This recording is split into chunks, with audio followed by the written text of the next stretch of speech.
Billy, di ba wala ka na namang gusto kay Ethan? Di ba sabi mo, over ka na sa kanya? So, okay lang sa'yo. Bakit? Kasi I think I'm starting to like Ethan. Okay lang. Ano naman?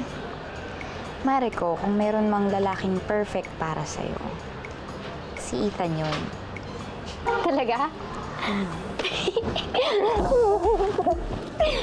Thank you, Billy. Thank you sobra. Sige, mauna na ako, ha? Bye-bye! Thank you ulit. Galingan mo, ah. Joke lang! Ethan! Oh, Hi! Mariko. Hi.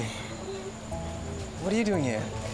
Kumain lang kasi kami ng friends ko, dyan lang sa malapit. So, naisip ko na bakit di kita try puntahan.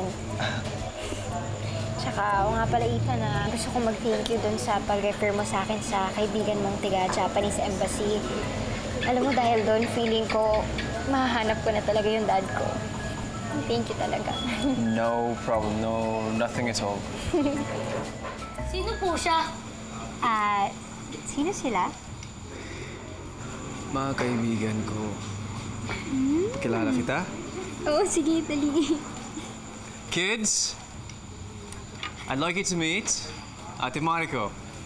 Pinsan ni Ate Billy ninyo. Hi, kids! Ate Mariko, nandito po si Ate Billy.